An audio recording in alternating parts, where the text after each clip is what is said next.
Beberapa waktu terakhir, kasus dugaan penipuan berkedok trading online masih marak. Salah satunya kasus Indra Kents dan dugaan penipuan investasi bodong Binomo. Kemarin, Pengadilan Negeri Tangerang menggelar sidang vonis Indra Kents. Tapi, sidang yang digelar justru tertunda. Usut punya usut, diduga majelis hakim belum selesai memusyawarahkan putusan terkait tindak pidana yang dilakukan oleh Indra. Diundur hingga 14 November 2022, sontak membuat banyak orang, diantaranya para terduga korban, kecewa. Inilah suasana sidang Indra Kents di Pengadilan Negeri Tangerang. Sidang perkara pidana sama terdakwa Indra Kents dibuka dengan terbuka. Bahwa putusan belum dapat dibacakan karena banyaknya pekerjaan di sini dan juga belum final musyawarah di majelis hakim agar semua pihak dapat mematuhi. Untuk itu kita tunda sampai tanggal 14 November. Sudah jelas semua ya? Oke? Oke. Sidang itu. Sudah. Tadi kan seperti teman-teman rekan-rekan media juga mendengarkan bahwa ditundanya karena belum siap. Sidang putusan yang sebagaimana dijadwalkan pada hari ini ditunda oleh hakim karena memang belum siap putusan, dikarenakan harus mencapai final dari musyawarah hakim ya. Ya aku pun kecewa Bang, karena kan aku datang dari pagi juga sama kalau masalah kecewanya gitu. Tentu, mendengar kabar bahwa sidang putusan vonis Indra Kents ditunda membuat para korban keberatan. Di antaranya, kecewa lantaran beberapa datang dari luar kota Jakarta. Bahkan, ada pula yang datang dari luar Pulau Jawa. Tidak hanya itu, menurut pihak korban, Indra Kents juga kedapatan memberikan bukti palsu terkait nominal uang yang tersimpan di akun miliknya. Berikut suara hati korban kecewa mendengar sidang putusan vonis Indra Kents ditunda. Ya, ini kita udah datang di sidang. Saat ini kita sangat kecewa karena ditunda ya. Kita sangat kecewa karena ditunda ya. Kita datang ke sini bukan hanya dari Jakarta. Ada yang dari luar kota, ada yang dari Sumatera, ada dari Madura, ya, Madura, Palembang, dan juga dari Bogor ya, seperti itu. Jadi kami meminta harus konsisten. Dari data yang kami bawa bahwa si Indra Kents memasukkan data di pengadilan, kami meminta bukan lagi 15 tahun, tapi 20 tahun. Ya, harus 20 tahun. Ya, karena dia memasukkan data di pengadilan. Sampai saat ini Indra belum memberikan tanggapan mengenai hal ini. Tapi biasanya kan kita jika memang tidak sesuai yang kita harapkan ataupun sama dengan jaksa, kita punya upaya hukum banding ya. Entah putusannya sama, entah putusannya di bawah sebagaimana yang kita inginkan. Bahkan yang jelas kita menginginkan yang terbaik gitu. Bisa bebas atau lepas. Semuanya kan tergantung daripada putusan hakim yang harus kita hormati seperti itu.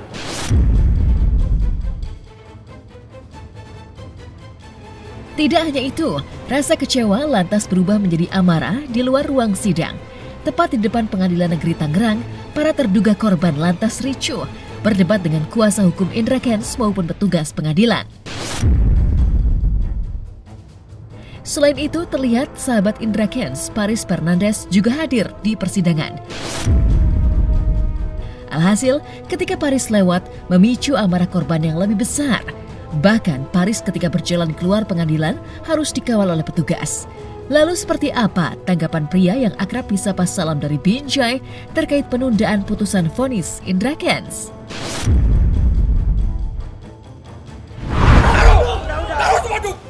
Masukin! Bang! Ngapain beda yang salah, Bang? Ngapain beda yang salah? Kenapa nggak beda yang benar aja? Hah? Ini bukan pohon pisang, Bang. Ini bukan pohon pisang ini. Ya. Cerita nggak belang apa? Kamu ada hubungan apa sama Indra? Iya Pak ya. Kamu udah dibayar berapa? Udah dibayar berapa kamu?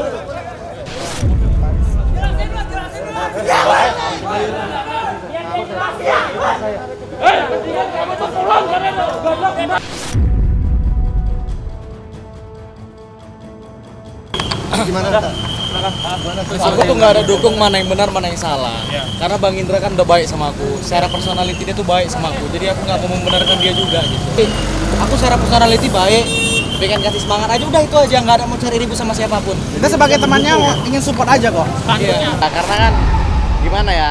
Ini kan sidang putusan. Jadi sidang putusan kan itu dikasih tahu berapa tahun Bang Indra nanti bakalan divonis di penjara. Kan kedatangan aku cuma mau tahu itu aja. Aku nggak mau dukung, nggak ada bela siapa-siapa Bang sebenarnya. Cuman karena mungkin sidangnya ditunda, jadi kan aku pun nggak tahu apa-apa kedatangan kemarin itu. Cuman pengen tahu aja, nggak ada cari keributan. Serupa dengan Indra Kents, diketahui Taki Malik beberapa waktu lalu dilaporkan oleh 134 korban diduga terlibat penipuan robot trading Net89. Tak lama berselang, seorang pengusaha muda, Aji Barkah, melaporkan Taki Malik dan ayahnya, Mansyardin Malik, atas dugaan tindak pidana penipuan. Jadi kuasa hukum, Sunan Kalijaga pun mendampingi kliennya, membuat laporan terhadap mantan besan dan mantan menantunya.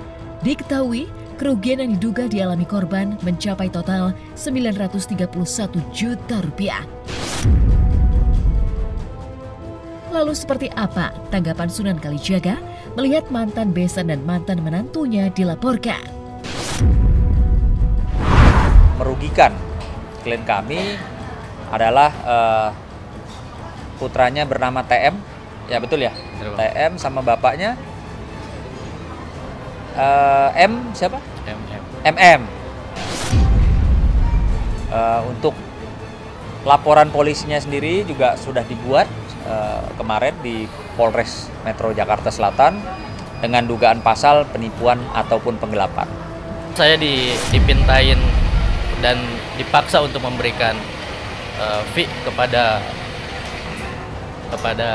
salah satu pihak. Sebut aja siapa? Kepada MM, Pak. MM tuh bapaknya ya? Iya. Yang sudah kita resmi laporkan? Yang sudah kita resmi laporkan. Apa-apa? Iya. Jadi kalau cerita apa adanya, Buka?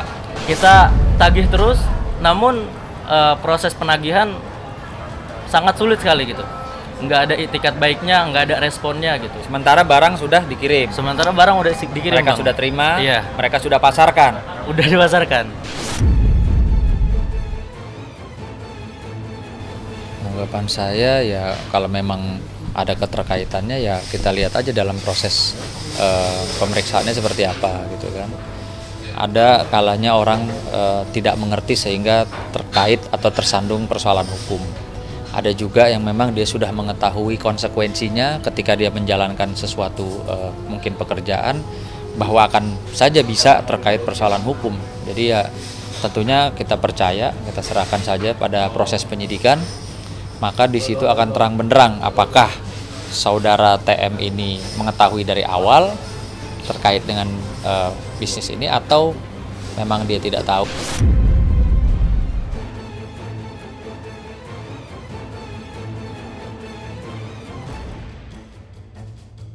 Penahanan Nikita Mirzani kini mendekati pergantian pekan kedua. Ya, hingga kini Nikita masih mendekam di balik jeruji besi Rumah Tahanan Serang, Banten. Diketahui, 2 hari lalu pihak Nikita ajukan penangguhan penahanan ke Kejaksaan Negeri Serang, Banten. Tapi, melihat pihak Nikita lakukan hal tersebut, akhirnya Dito Mahendra melalui kuasa hukumnya angkat bicara. Menurutnya, selama ini pihak Dito selalu menawarkan restoratif justice, tapi tidak diindahkan maupun digubris oleh Nikita. Alhasil, kini Dito enggan membuka kembali jalur perdamaian. Serahkan semua proses ke persidangan, Nikita hanya bisa menanti semua proses yang ada di hadapannya. Terlepas dari semua itu, Nikita melalui kuasa hukumnya justru mempertanyakan keadilan ke polisi. Pasalnya, di bulan Maret 2022 lalu, ada seorang yang hingga kini belum dipenjara meski kabarnya sudah jadi tersangka. Benarkah pihak Nikita merasa bahwa Niki tidak diperlakukan secara adil? Perdamaian itu bisa terjadi pada tingkat penyidikan, tapi juga bisa terjadi di kepolisian, tapi bisa juga terjadi pada tingkat di mana tahap itu dilimpahkan ke kejaksaan. Ya. Tapi rasa-rasanya perdamaian atau restoratif justice itu sudah sangat sulit. Perdamaian atau restoratif justice itu sudah sangat sulit. Ada peluang untuk perdamaian itu atau maaf itu di tahapan saat ini. Bahwa tolong dia punya laporan sudah sejak Maret seseorang menjadi tersangka. Ya. Sudah menjadi tersangka. Ya ini nanti gini aja, jadi tersangka sejak Maret 2022, tapi tidak jelas prosesnya sampai detik ini. Ini kita minta supaya proses penegakan hukum itu kepolisian itu menegakkan dengan cara yang sama. Polisian itu menegakkan dengan cara yang sama. Masih dalam proses, doain aja, nggak ada masalah.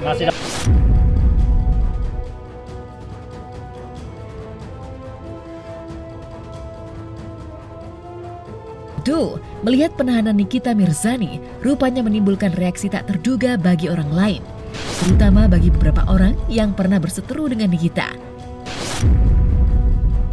Bahkan, beberapa waktu lalu viral pihak yang pernah berseteru dengan Nikita gelar potong tumpeng. Lalu seperti apa pihak Nikita melihat hal tersebut?